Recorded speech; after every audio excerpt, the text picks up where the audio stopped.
सुंदर चित्रकूट धाम में सुंदर कुटिया का निर्माण हुआ। श्री तुलसीदास महाराज जी चित्रकूट धाम में श्री सीताराम जी लक्ष्मण लाल जी का निवास करवाते हैं। और अब पूज्यपाद श्री तुलसीदास महाराज जी चित्रकूट धाम से वापस कथा को अब ले चलना है कहाँ पर, अयोध्या में। तो लौट करके आते हैं, श्री राम जी निषाद महाराज जी को विदा करते हैं चित्रकूट धाम से। और चित्रकूट धाम से निषाद महाराज जी गंगा पार आते हैं। अभी भी सुमंत महाराज जी अयोध्या की तरफ गए नहीं हैं। निषाद महाराज जी समझाते हैं कि सुमंत जी, आप अयोध्या के महामंत्री हैं, इसीलिए आपको रोना धोना शोभा नहीं देता है, क्योंकि महाराज दशरथ जी अस्वस्थ है, अयोध्या के लोग परेशान है, आपको जाना चाहिए। 4 सेवकों को साथ में भेज करके सुमंत महाराज जी को यहाँ से विदा करते हैं। रास्ते भर में श्री सुमंत महाराज जी यही विचार करते हैं और रोते रहते हैं कि ये प्राण तो निकलेंगे, कभी भी निकलेंगे, कोई अमर तो है नहीं, पर श्री राम के वियोग में अगर आज प्राण निकल जाते गंगा के तीर पर ही, तो आज हमारा नाम भी इतिहास में अमर हो जाता। लेकिन देखो अभी भी हमारा हृदय फटा नहीं है, मतलब प्राण हमारे कितने अभागे हैं। और मन में सोच रहे हैं कि अयोध्या के लोगों को क्या मुख दिखाऊंगा, मैं तो उन सबको सोता हुआ छोड़ करके आ गया था, और अब मैं कैसे अयोध्या के लोगों का सामना करूंगा। चलो लोगों का सामना भी मैं कर लूंगा, महाराज श्री दशरथ जी का सामना भी मैं कर लूंगा, सुमित्रा जी का भी सामना मैं कर लूंगा। लेकिन जब श्री राम जननी दौड़ करके आएगी और मुझसे पूछेगी कि कहाँ मेरे श्री राम को छोड़ करके आए हो, कहाँ मेरे लक्ष्मण, कहाँ मेरी सीता, तो उस टाइम पर मैं राम जननी श्री कौशल्या मैया को क्या जवाब दूंगा। ये मन ही मन में पश्चाताप करते करते संध्या का समय हुआ। श्री सुमंत महाराज जी का रथ अवध धाम में पहुंचा। इन्होंने सोचा कि दीप उजाले में अगर जाऊंगा तो अयोध्या के लोग दौड़ते हुए आएंगे, बहुत सारे प्रश्न करेंगे और मैं इन्हें अपना मुंह दिखाने के लायक नहीं, क्योंकि मैं तो इनको वहीं पर छोड़ करके गया था। तो श्री सुमंत जी ने कहा कि सब सो जाए, अंधेरा हो जाएगा तब प्रवेश करेंगे। अब रात्रि हो गई, अंधेरे में भी जब इन्होंने अपने रथ को प्रवेश करवाया ना, तो भी अयोध्या के लोग कहाँ सो रहे हैं, दौड़ करके आए, रथ के पहियों की गड़गड़ करके आवाज जब आई और भाग करके आए। कहाँ है सुमंत जी, बताइए आप श्री राम जी को कहाँ छोड़ करके आए, कहाँ जानकी जी को, कहाँ श्री लक्ष्मण लाल जी को। श्री सुमंत महाराज जी ने कहा कि अयोध्या का महामंत्री होने के नाते मैं आदेश करता हूँ कि मुझसे कोई प्रश्न ना पूछा जाए, मुझे वहीं पर लेकर के चलो जहाँ पर श्री महाराज दशरथ जी है। सारे लोग महाराज दशरथ जी के महल में श्री सुमंत महाराज जी को लेकर के आते हैं। जय जीव कह करके चरणों में श्री सुमंत महाराज जी ने प्रणाम किया। सुमंत महाराज जी ने जैसे प्रणाम किया, महाराज श्री दशरथ जी को होश आया। सुमंत जी अकेले खड़े, साथ में कोई नहीं है। महाराज श्री दशरथ जी ने व्याकुल होकर के कहा कि सुमंत आप किसी को नहीं लाए। सुमंत जी चरणों में पड़ करके फूट फूट करके रोने लगे कि महाराज जीवन में जब जब भी आपने कोई आदेश दिया है कठोर से कठोर, मैंने उस आदेश का हर संभव पालन किया है, पर आज पहली बार आपके आदेश का पालन मैं बिल्कुल नहीं कर पाया हूँ।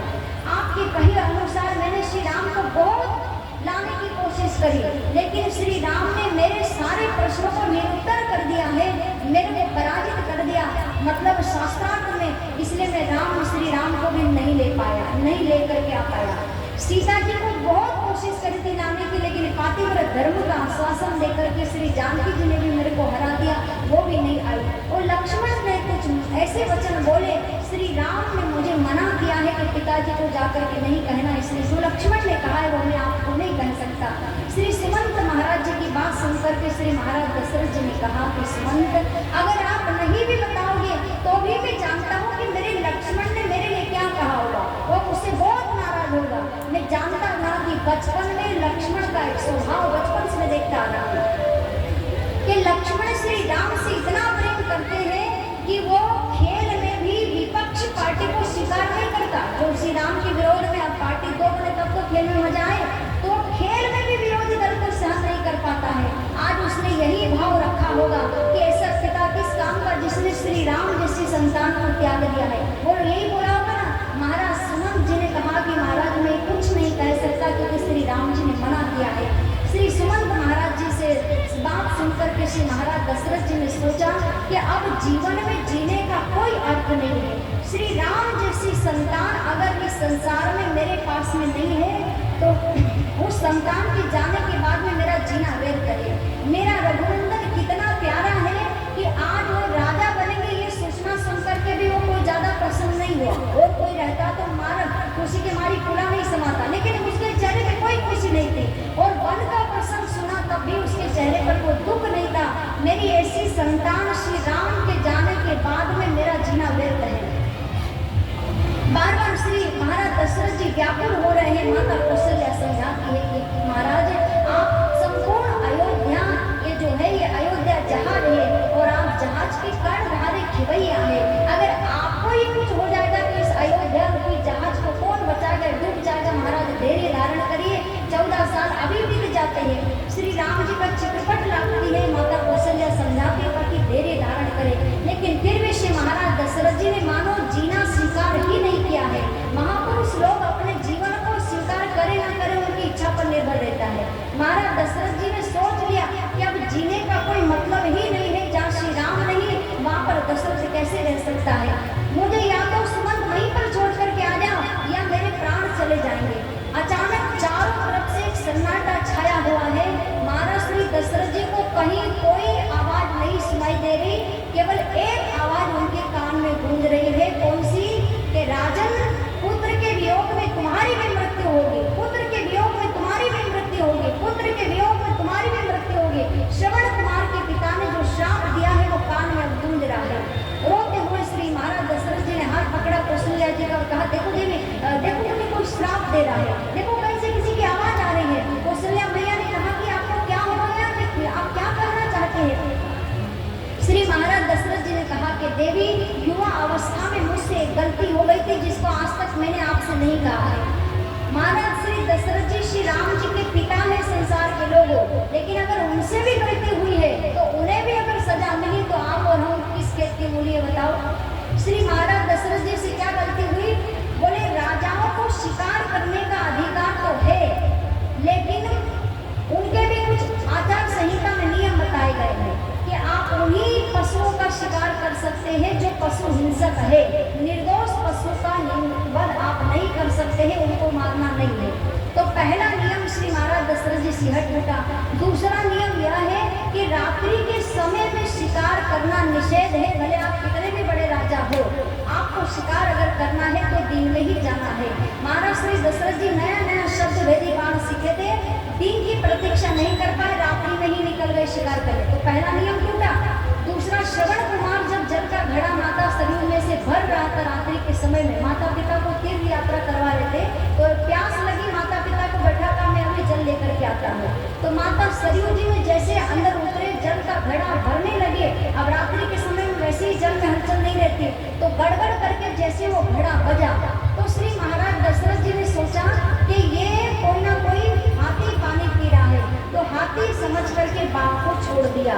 तो हाथी हिंसक पशु नहीं होता है, निर्दोष होता है। अगर हाथी भी आपने समझा तो बाण कैसे छोड़ दिया? यही दो नियम महाराज दशरथ जी से टूटे, इसीलिए श्रवण कुमार की मृत्यु हो गई। श्रवण कुमार के पिता ने श्राप दिया महाराज दशरथ जी को। आज पहली बार माता कौशल्या से कहा है, ये कथा शिक्षा देती कि जीवन में या तो कोई अपराध करो मत, और अगर गलती से कोई अपराध हो भी जाए तो फिर उसे छुपाओ मत। बाहर अगर किसी से कहने में आपकी बेइज्जती हो रही है, आपको ऐसा फील हो रहा है, तो कम से कम घर में परिवार से तो कह ही दो कि हमसे इतनी बड़ा पाप हुआ, इतनी बड़ी गलती हुई है। तो पाप को बताने से उसका प्रभाव कम होता है, उससे उद्धार जल्दी हो सकता है। लेकिन हम संसार के लोगों हमेशा यही करते हैं कि दान पुण्य को तो हम सब लोग प्रचार प्रसार करके बताते हैं, लेकिन पाप जो करते हैं तो घर के अंदर श्रीमती जी को भी पता नहीं चलता है कि श्रीमान जी कितना बड़ा कांड करके आए हैं, कितना हम छुपा करके रखते हैं, चाहे इधर वाली पार्टी हो चाहे इधर वाली हो। पाप को जितना बताओगे उतना वो बढ़ जाएगा, घट जाएगा, और पुण्य को छुपाओ उसका प्रभाव बढ़ेगा। पर हम उल्टा करके पुण्य को तो सब दूर प्रचार करते हैं और पाप को छुपाते हैं। श्री महाराज दशरथ जी ने आज पहली बार माता कौशल्या से कही। यद्यपि इस विषय में श्री वशिष्ठ महाराज जी जानते थे, वशिष्ठ जी और महाराज दशरथ जी दोनों जानते हैं। अब श्री महाराज दशरथ जी ने सोच लिया कि मानो मेरे प्राण अब निकलने ही वाले हैं। करुण क्रंदन करते हुए श्री महाराज दशरथ जी यही कहते हैं, हाय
नहीं है। और मानो श्री महाराज दशरथ जी ने संपूर्ण इंद्रियों को समेट लिया है, अपने मन को एकाग्र कर लिया है और श्री सुमंत महाराज जी को अंतिम आदेश श्री महाराज दशरथ जी ने दिया है कि सुमंत, मेरे प्राण तो निकलने वाले हैं, लेकिन जाते जाते तुम्हारा ये राजा अंतिम 2 आदेश आपको दे करके जा रहा है, जिसका पालन आपको कठोरता से करना है। मेरा पहला आदेश यह है कि मेरे मरने के बाद में वो कैकेयी पश्चाताप करते हुए दौड़ करके आएगी, तो सावधानी पूर्वक मेरे पार्थिव शरीर पर भी कैकेयी की परछाई नहीं गिरना चाहिए, इस बात का विशेष रूप से आप ख्याल रखना। और दूसरा आदेश यह है कि यद्यपि मैं जानता हूँ कि श्री भरत मेरी संतान है, मैंने अपने संस्कार से सींचा है, श्री भरत का हाथ राम के वनवास में नहीं है, मैं जानता हूँ, लेकिन कभी योग संयोग कैकेयी की संगत में आकर के श्री भरत का हाथ राम वनवास में हो तो सावधानी पूर्वक पूरी छानबीन करना, और अगर भरत का हाथ हो तो मेरा अंतिम संस्कार श्री भरत के हाथ से नहीं होना चाहिए। मेरे इन दोनों आदेश का पालन कठोरता से करना, केवल रोने धोने में मत रह जाना, ये मेरा अंतिम आदेश है जिसका आपको पालन करना है। और यहाँ कह करके श्री महाराज दशरथ जी ने मानो अपनी संपूर्ण इंद्रिया समेटे, आंखों में श्री राम जी की वही बाल छवि है जो लाला रूप में ठुमुक ठुमुक, चरण में पायल पहने श्री राम जी जब भाग जाते हैं दौड़ दौड़ कर महाराज दशरथ जी पीछे पीछे जाते हैं, वो छवि को आंखों में बसाया, राम राम कहे करके, राम राम कही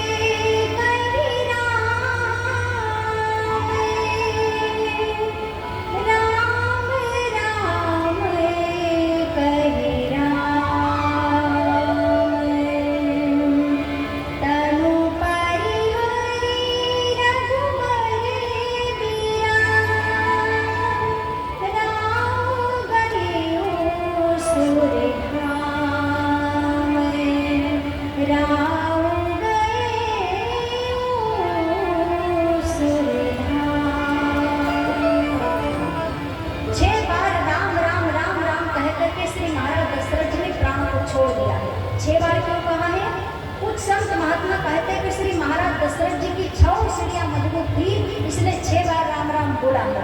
कुछ लोग कहते हैं कि सामने 3 लोग खड़े हैं, श्री माता सुमित्रा, श्री माता कौशल्या, श्री सुमंत जी, तो तीनों लोगों से 2-2 बार राम राम राम राम कह करके श्री महाराज दशरथ जी ने अपने प्राण को छोड़ दिया है। जीवन मरण दोनों का फल श्री महाराज दशरथ जी ने पा लिया है। माता कौशल्या ने देखा कि श्री महाराज की श्वास बंद हो गई है, सिर एक तरफ लटक गया, देखा श्वास नाक पर, देखा नाभि पर, देखा श्री महाराज दशरथ जी नहीं रहे, पछाड़ खाकर के श्री माता कौशल्या रोने लगती है। सारी अयोध्या में समाचार फैल गया, सभी लोग रोने लगते हैं, करुण क्रंदन करते हैं। श्री माता कौशल्या ने कहा कि आज अवध धाम का सूर्य अस्त हो गया है, सारे लोग रोने लगते हैं। और उसके बाद में श्री वशिष्ठ महाराज जी अपनी टोलियों को लेकर के आते हैं, संत महात्मा को लेकर के, और श्री वशिष्ठ महाराज जी श्री महाराज दशरथ जी के पार्थिव शरीर के पास में आए, मस्तक पर हाथ रखा है। श्री वशिष्ठ महाराज जी, बहुत लंबी आयु है वशिष्ठ महाराज जी की, और श्री वशिष्ठ महाराज जी ब्रह्म ऋषि है, परम योगी है, वो जानते हैं कि जो संसार में आता है उसे जाना पड़ता है, जो आएगा वो जाएगा। लेकिन आज इस ब्रह्म ऋषि श्री वशिष्ठ महाराज जी को रोना आ जाता है, वो रो करके कहते कि राजन, आपके जैसे महापुरुष की आवश्यकता तो इस धरा राम को सबसे ज्यादा आवश्यकता रहती है, इस भूमि को, गौ माता को आपकी आवश्यकता अभी भी थी, क्योंकि आपके जैसे महापुरुष के पैर से तो धरती टिकी हुई रहती है। राजन, आपने जाने में बहुत जल्दी करी है। पर यह सोच करके श्री वशिष्ठ महाराज जी ने विचार किया कि अगर मैं रोने लग जाऊंगा तो सारी अयोध्या के लोग रोने लगेंगे, इसीलिए महाराज वशिष्ठ जी ने सबको समझाया, कौशल्या मैया के मस्तक पर हाथ रखा और कहा कि बेटा, ये संसार का नियम है, मेरी आंखों के सामने मेरी 100 संतान का वध हो गया, लेकिन फिर भी मैं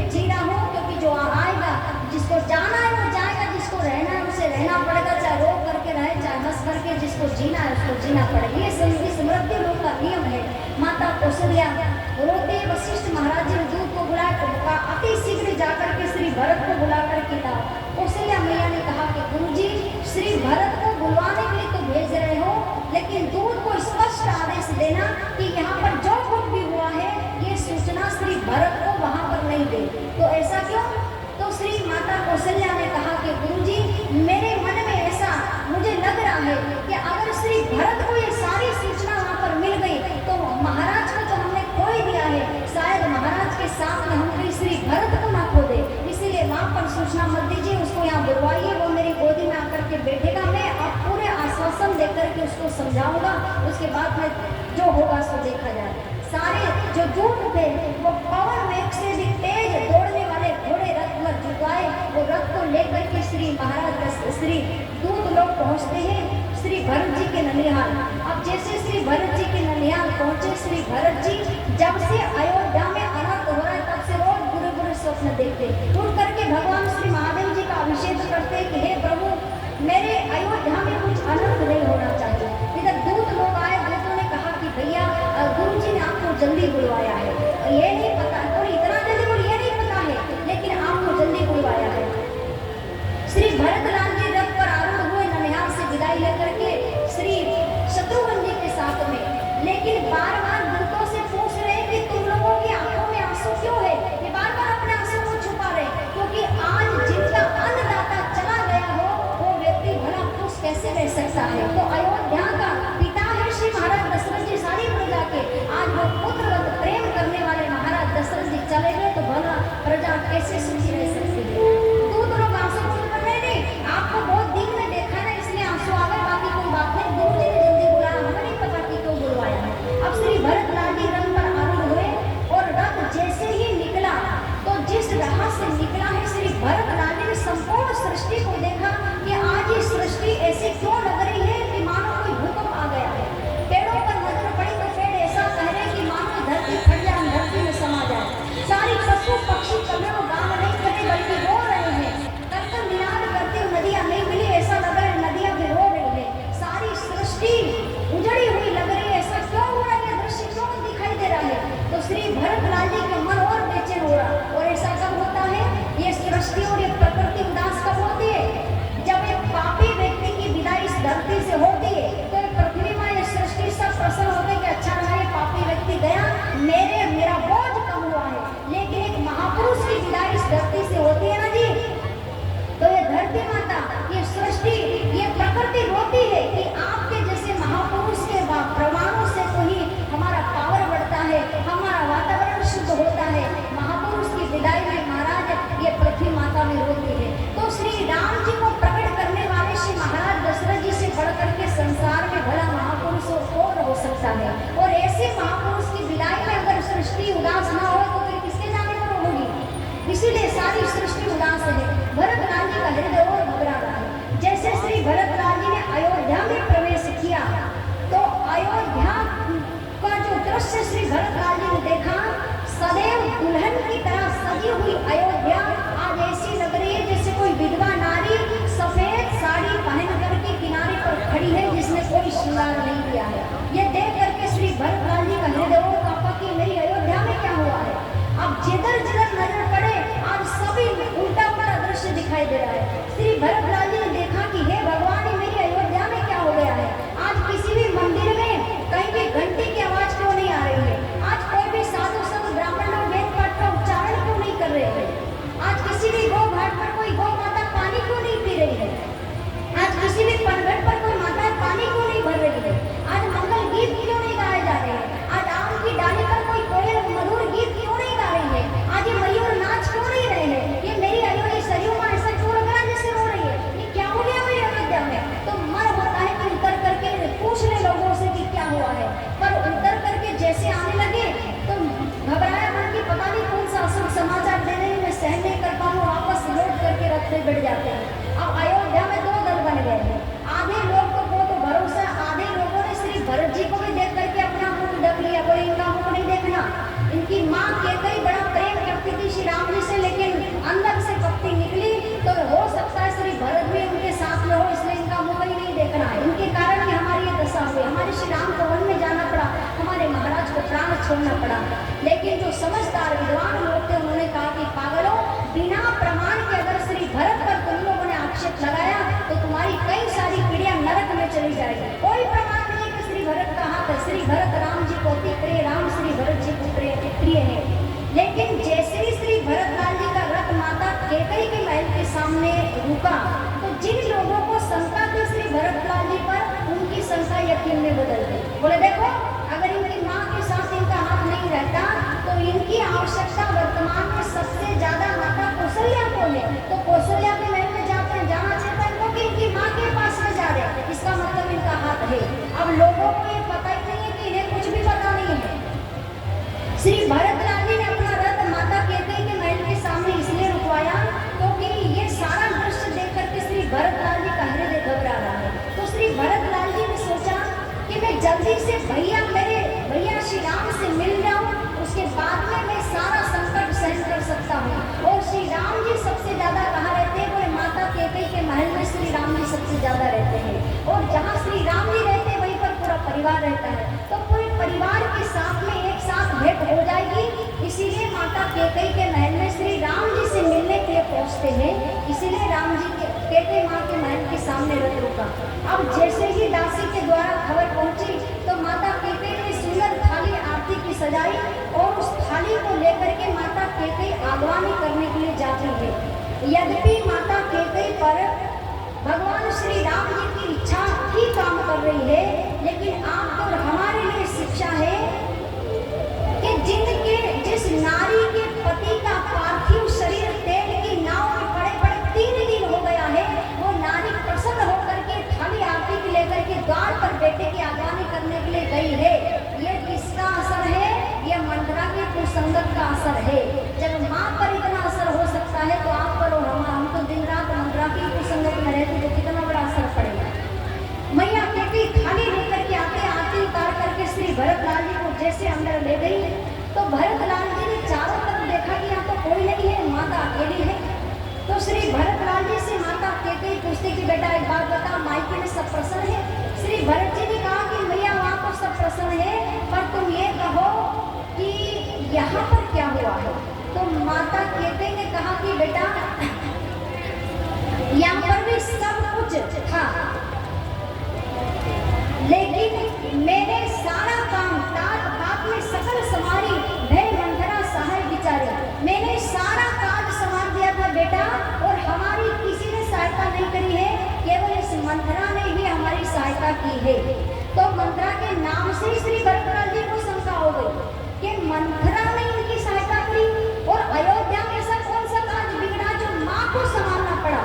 और अगर माँ ये बात कहती कि महाराज हमने मिल करके संभाला, या कोई मंत्री संतरी का नाम लेती तो श्री भरत जी को और भी अच्छा लगता, पर माँ ने मंथरा का नाम लिया तो श्री भरत लाल जी ने कहा कि मंथरा में खुद में ही कौन सी बुद्धि है जो दूसरे का काम संभाल दे? उसका तो खुद का ही काम बिगड़ा हुआ रहता है, तो जिसका खुद का ही काम बिगड़ा हुआ रहता है वो भला दूसरों का काम कैसे संभाल सकता है? तो भरत लाल जी को शंका तो इसी पॉइंट पर हो गई। और मैया से श्री भरत लाल जी ने कहा कि मैया फिर हुआ क्या? माँ ने कहा कि बेटा सब कुछ संभाल दिया, मंथरा ने हमारी सहायता करी थी, पर एक काज विधाता ने बीच में बिगाड़ दिया है। तो श्री भरत लाल जी ने कहा कि मैया कौन सा काज आपने संभाला है और कौन सा आप बिगड़ गया है, ये जरा आप विस्तार से मुझे बताइए। तो श्री मैया ने कहा कि बेटा तुम्हारे पिता का स्वर्गवास हो गया है। यह सुनते ही श्री भरत लाल जी धरती पर गिर जाते हैं। तात तात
डर भी लग रहा है। लेकिन मैया ने आदि से अंत तक अपनी जैसे कथा सुनाई कि मैंने ऐसा ऐसा किया है। तापस वेश विशेष उदासी 14 वर्ष रामो बनवासी, ये शब्द सुनते ही भरत ही बिसरियो पितु मरणे, सुनत राम बन को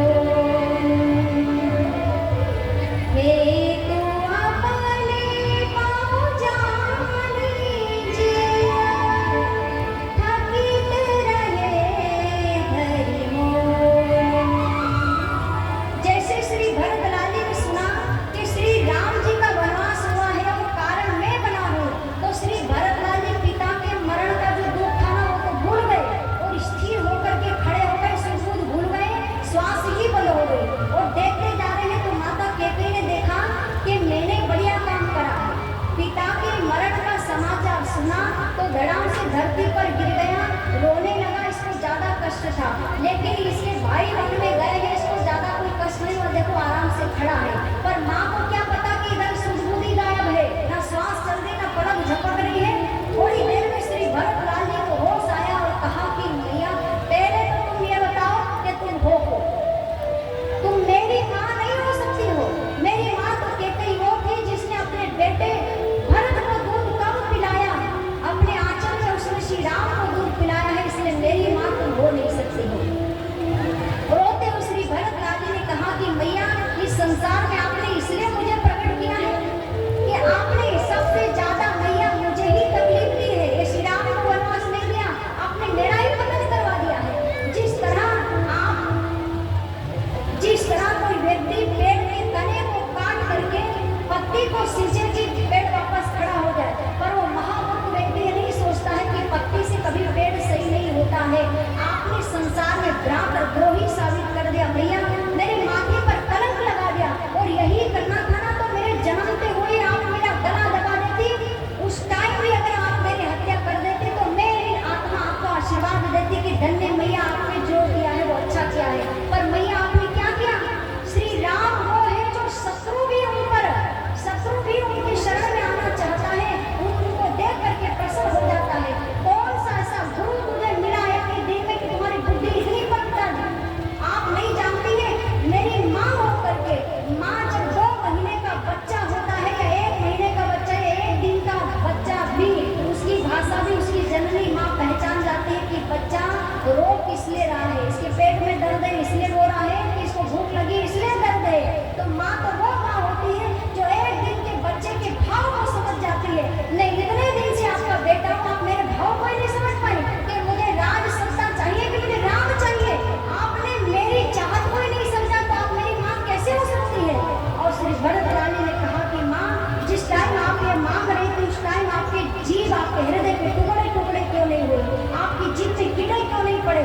और इतना क्रोध आया आज संत श्री भरतलाल जी को मन में विचार आ गया कि श्री राम के विद्रोही को जीने का कोई अधिकार ही नहीं, इनको मार डालना चाहिए। तो दौड़ करके आए गला दबाने के लिए, पर याद आ गई रघुवंश की परंपरा कि अगर इन्हें मार दूंगा तो कल से लोग रघुवंश की परंपरा पर उंगली उठाने के लिए। तो रघुकुल का बालक ऐसा था जिसने अपनी माँ का वध कर दिया। फिर सोचा इसकी भी परवाह नहीं करूँ, तो महाराज दशरथ जी का चेहरा सामने आ जाता है। श्री भरतलाल ने कहा कि अगर आप मारो तो कल से मेरे पिता पर लोग उंगली उठाएंगे कि महाराज दशरथ जी के लड़के ने अपनी माँ का वध कर दिया। उस टाइम मेरे पिता का नाम खराब होगा, उनकी भी परवाह नहीं करूँ तो कल से मेरे रघुनंदन वंश से आएंगे तो मेरे भैया पर लोग उंगली उठाएंगे और कहेंगे कि देखो ये श्री राम जा रहे हैं, इनके छोटे भाई ने उनकी माँ का वध कर दिया, उनकी माँ का वध कर दिया। उस टाइम मेरे प्रभु का मस्तक झुक जाएगा। इसीलिए श्री भरतलाल ने कहा कि आपको मैं मार भी नहीं सकता, लेकिन सावधान भैया।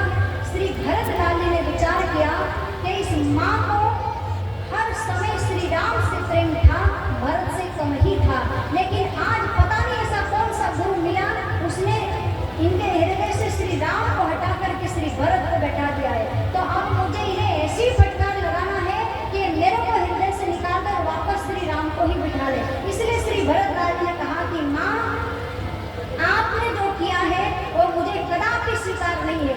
आज से आपका और मेरा रिश्ता खत्म, ना आप मेरी माँ ना मैं आपका बेटा हूँ। ये जानबूझ करके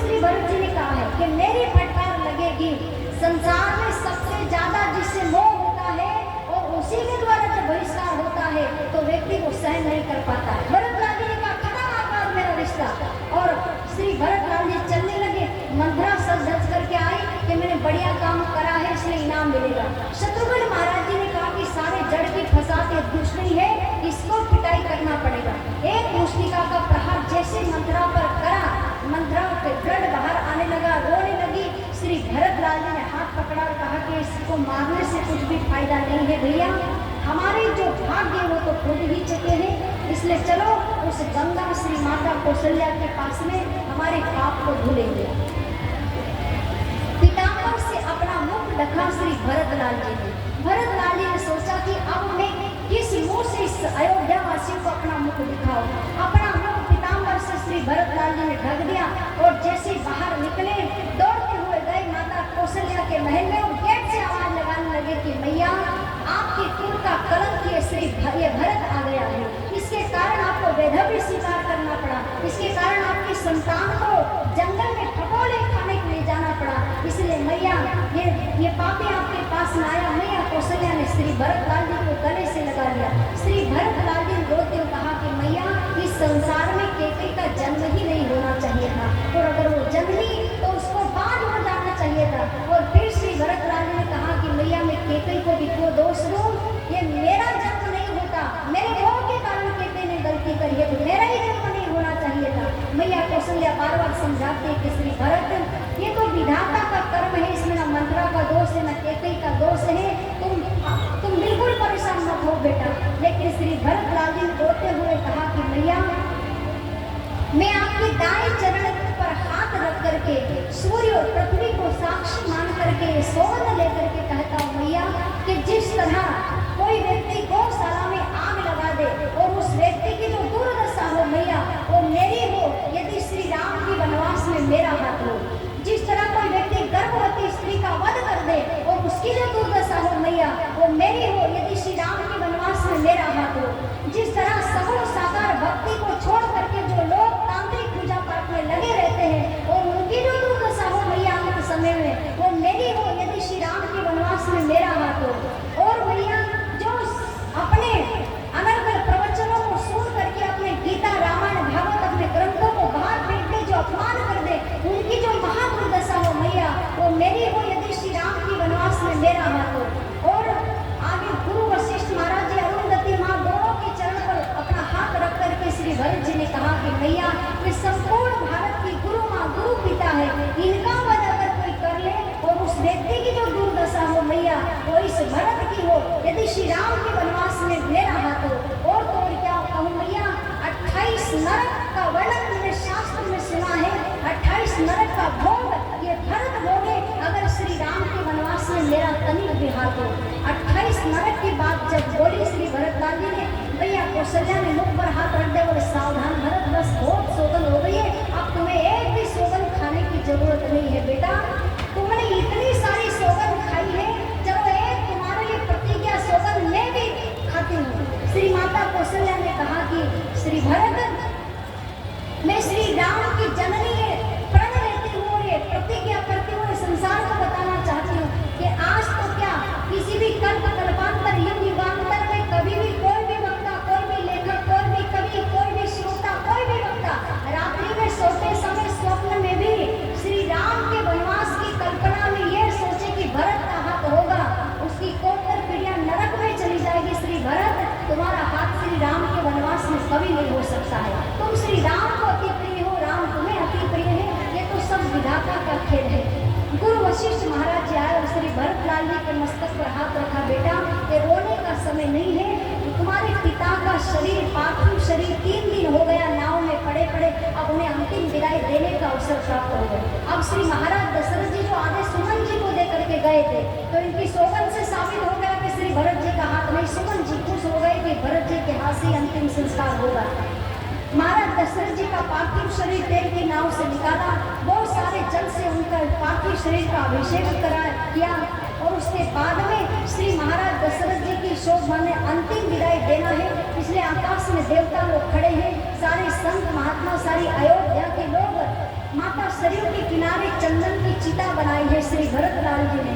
और श्री महाराज दशरथ जी की विदाई हो रही, सारे लोग उनके पीछे पीछे चल रहे हैं। श्री राम